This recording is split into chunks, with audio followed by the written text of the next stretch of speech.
ओम श्री गणेशाय नमः। सभी गीता प्रेमी साधकों को सादर प्रणाम के साथ जय श्री कृष्ण। हमारी यात्रा 10वें अध्याय में आज का श्लोक क्रमांक 3। पूर्व श्लोक में कहा गया कि देवता और महर्षि लोग भी भगवान के प्रकट होने को सर्वथा नहीं जानते, तो फिर मनुष्य भगवान को कैसे जानेगा और उसका कल्याण कैसे होगा, इसका उपाय भगवान इस श्लोक में बताते हैं। श्लोक क्रमांक 3। भगवान उवाच यो माम जमनादीं च वेत्ति लोकमहेश्वरम् असम्मूढस्समर्त्येषु सर्वपापैः प्रमुच्यते। अर्थात भगवान बोले, जो मनुष्य मुझे अजन्मा अनादि और संपूर्ण लोकों का महान ईश्वर जानता है, अर्थात दृढ़ता से संदेश रहित स्वीकार कर लेता है, वह मनुष्यों में ज्ञानवान है और वह संपूर्ण पापों से मुक्त हो जाता है। इसको रामसुखदास जी महाराज ने साधक संजीवनी में इस प्रकार समझाया है। यो माम जमनादिं च येत्ति वेत्ति लोकमहेश्वरम। पीछे के श्लोक में भगवान के प्रकट होने को जानने का विषय नहीं बताया है। इस विषय को तो मनुष्य भी नहीं जानता, पर जितना जानने से मनुष्य अपना कल्याण कर ले उतना तो वह जान ही सकता है। वह जानना अर्थात मानना यह है कि भगवान अज अर्थात जन्म रहित है, वे अनादि हैं। अर्थात यह जो काल कहा जाता है, जिसमें आदि अनादि शब्दों का प्रयोग होता है, भगवान उस काल के भी काल हैं। उन कालातीत भगवान में काल का भी आदि और अंत हो जाता है। भगवान संपूर्ण लोकों के महान ईश्वर हैं, अर्थात स्वर्ग, पृथ्वी और पाताल रूप जो त्रिलोकी है तथा उस त्रिलोकी में जितने प्राणी हैं और उन प्राणियों पर शासन करने वाले अलग अलग अधिकार प्राप्त जितने ईश्वर यानी कि मालिक हैं, उन सब ईश्वरों के भी महान ईश्वर भगवान हैं। इस प्रकार जानने से अर्थात श्रद्धा विश्वास पूर्वक दृढ़ता से मानने से मनुष्य को भगवान के अज अविनाशी और लोक महेश्वर होने में कभी किंचिन मात्र भी संदेह नहीं होता। असम्मूढ़ः स मर्त्येषु सर्वपापैः प्रमुच्यते। भगवान को अज अविनाशी और लोक महेश्वर जानने से मनुष्य पापों से मुक्त कैसे होगा? भगवान जन्म रहित है, नाश रहित है, अर्थात उनमें कभी किंचिन मात्र भी परिवर्तन नहीं होता। वे अजन्मा तथा अविनाशी रहते हुए ही सबके महान ईश्वर हैं। वे सब देश में रहने के नाते यहाँ भी हैं, सब समय में होने के नाते अभी भी हैं, सबके होने के नाते मेरे भी हैं और सबके मालिक होने के नाते मेरे अकेले के भी मालिक हैं। इस प्रकार दृढ़ता से मान ले, इसमें संदेह की गंध भी न रहे।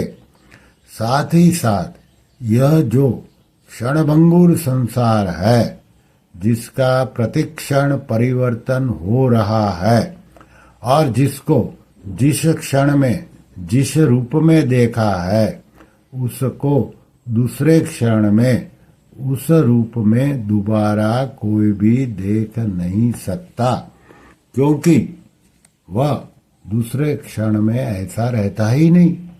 इस प्रकार संसार को यथार्थ रूप से जान ले।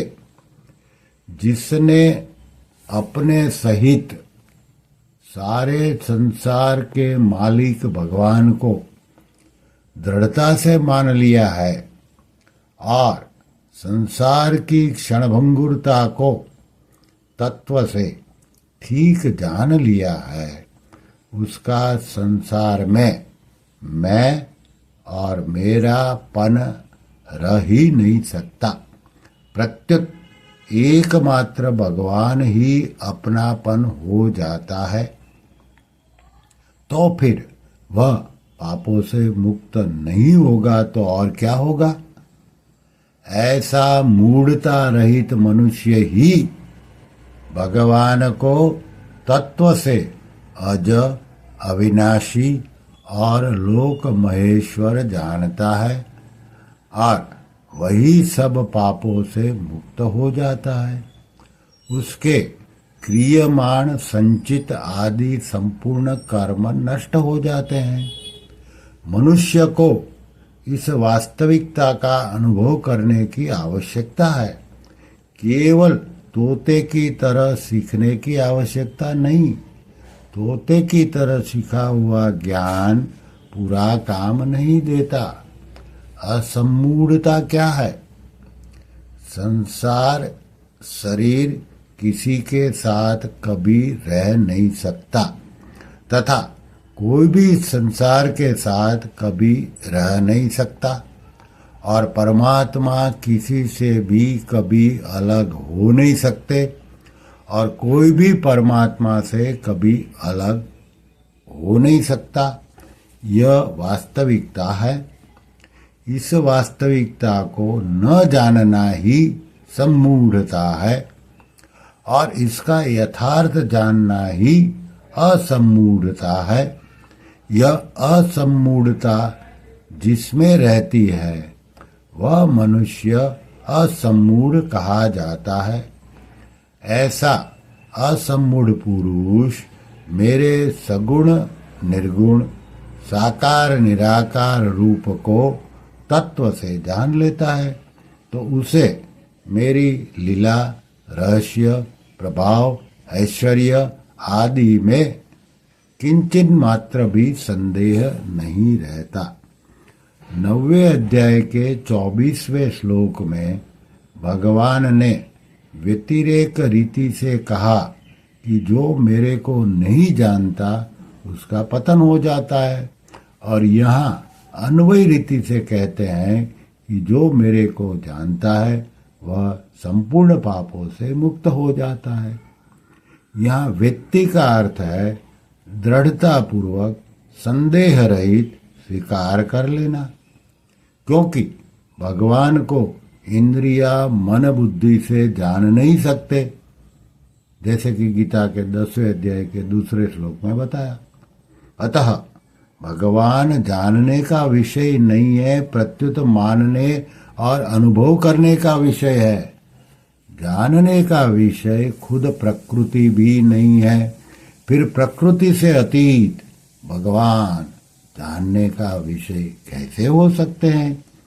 अनुभव करने का तात्पर्य है अपने को भगवान में लीन कर देना, भगवान से अभिन्न हो जाना। भगवान से अभिन्न होकर ही भगवान को जान सकते हैं, क्योंकि वास्तव में अभिन्न ही है। इसी तरह संसार से अलग होकर ही संसार को जान सकते हैं, क्योंकि वास्तव में अलग ही है।